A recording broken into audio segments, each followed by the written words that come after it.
ഇത് പല പ്രശ്നങ്ങൾക്കും കാരണമാകാറുണ്ടെങ്കിലും ഇത് ചില സന്ദർഭങ്ങളിൽ പലർക്കും ഇതൊരു ആശ്വാസമാണ്. എന്താണ്? അതായത് ഈ ഒരു കാര്യം പല പ്രശ്നങ്ങൾക്കും കാരണമാകാറുണ്ട്. എന്നാൽ ഈ ഒരു കാര്യം പല സന്ദർഭങ്ങളിലും പലർക്കും അതൊരാശ്വാസവുമാണ്. എങ്കിൽ എന്താണ് എന്നുള്ളതാണ് ഉത്തരം. മറവി എന്നുള്ള കാര്യമാണ്. മറവി. ഇപ്പോൾ നമ്മളുടെ എന്തെങ്കിലും ഒരു പ്രധാനപ്പെട്ട ജോലി നമ്മൾ ഏൽപ്പിച്ചിട്ട് അത് ചെയ്യാൻ നമ്മൾ മറന്നുപോയാൽ അത് പല പ്രശ്നങ്ങൾക്കും കാരണമാവും. അത് വളരെ ഗൗരവമായിട്ടുള്ള കാര്യം നമ്മൾ ഏൽപ്പിച്ചിട്ട് നമ്മൾ ചെയ്യാതെ പോയാൽ ഭയങ്കര പ്രശ്നമാണ്. ചെറിയ കാര്യങ്ങളാണെങ്കിൽ നമ്മൾ എന്തെങ്കിലും ചെയ്യാൻ പറഞ്ഞാൽ, എഴുതാനോ മറ്റെന്തെങ്കിലും കാര്യം പറഞ്ഞാൽ, എന്തെങ്കിലും കാര്യങ്ങൾ ആരെങ്കിലും ഏൽപ്പിക്കാനോ നമ്മൾ പറഞ്ഞാൽ അത് മറന്നു പോകാമെന്ന് പറഞ്ഞാൽ ഭയങ്കര പ്രശ്നങ്ങൾ കാരണമാകും. പക്ഷേ ചില ദുഃഖങ്ങൾ, ചില വേദനകൾ നമ്മൾ മറക്കുക എന്ന് പറയുന്നത് നമുക്ക് ഒരാശ്വാസമാണ്. പലരുടെയും വേർപാട്, അല്ലേ, പല ദുഃഖകരമായ വാർത്തകൾ, പല ദുഃഖകരമായ സംഭവങ്ങൾ, അതൊക്കെ നമ്മൾ മറക്കുക എന്ന് പറയുന്നത് നമുക്കൊരാശ്വാസമാണ്. അപ്പം മറവി എന്ന് പറയുന്നത് പല ഘട്ടങ്ങളിലും പ്രശ്നങ്ങൾക്കും കാരണമാകും. പലപ്പോഴും നമുക്കൊരാശ്വാസമാണ്. ഉത്തരം മറവി എന്നുള്ളതാണ്. 1ൻ്റെ മുകളിലാണ് 2, 2ൻ്റെ മുകളിലാണ് 3, 3ൻ്റെ മുകളിലാണ് 4, 4ൻ്റെ മുകളിൽ 5, 5ൻ്റെ മുകളിൽ 6, 6ൻ്റെ മുകളിൽ 7, 7ൻ്റെ മുകളിൽ 8, 8ൻ്റെ മുകളിൽ 9, 9ൻ്റെ മുകളിൽ 10, അങ്ങനെ പോയിക്കൊണ്ടേ ഇരിക്കും. പക്ഷേ 6ൻ്റെ മുകളിൽ എന്താണ് എന്നാണ് ചോദ്യം. 6ൻ്റെ മുകളിൽ എന്താണ്?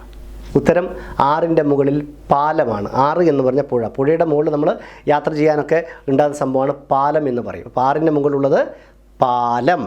ഉത്തരമല്ലോ. മിക്ക ആൾക്കാരും ആഗ്രഹിക്കുന്ന സിറ്റി ഏതാണ്? പല ആൾക്കാരും ആഗ്രഹിക്കുന്ന സിറ്റി, അല്ലേ? ഇപ്പോൾ നമ്മൾ എറണാകുളം സിറ്റി ഉണ്ട്, കണ്ണൂർ സിറ്റി ഉണ്ട്, അങ്ങനെ ഒരുപാട്, ബാംഗ്ലൂർ സിറ്റി ഉണ്ട്, ബോംബെ സിറ്റി ഉണ്ട്. അങ്ങനെ പല ആൾക്കാരും പല സ്ഥലങ്ങളിൽ ജോലി ചെയ്യാൻ ആഗ്രഹിക്കുന്നുണ്ടാവും, പല സിറ്റിയിലും. അപ്പോൾ എൻ്റെ ചോദ്യം ഇതാണ്, മിക്ക ആൾക്കാരും ആഗ്രഹിക്കുന്ന സിറ്റി ഏതാണ്? ഉത്തരം മറ്റൊന്നുമല്ല, ഉത്തരം പബ്ലിസിറ്റിയാണ്. പബ്ലിസിറ്റി, അതായത് നമ്മൾ ഒരാളിങ്ങനെ ജീവിച്ചിരിക്കുന്നുണ്ട്, അല്ലെങ്കിൽ ഞാൻ ഈ മേഖലയിലുണ്ട് എന്ന് ഒരുപാട് ആൾക്കാർ അറിയാൻ വേണ്ടി നമ്മളെല്ലാവരും ശ്രമിക്കുന്നതാണ്. പബ്ലിസിറ്റി എന്ന് പറയും.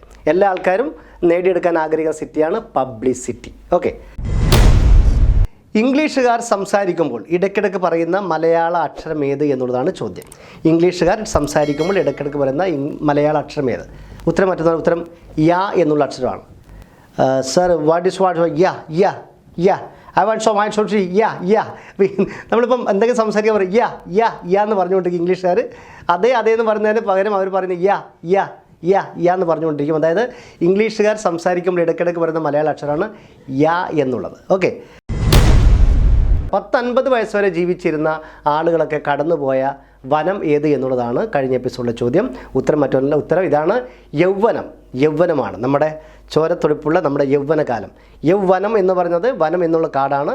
അപ്പോൾ നമ്മൾ 50 വയസ്സിന് മുകളിലുള്ള ആൾക്കാരൊക്കെ കടന്നുപോയ വനമാണ് യൗവനം. ഓക്കെ. നമ്മുടെ പ്രായം, അത് യൗവനകാലം എന്ന് പറയും. ഓക്കെ.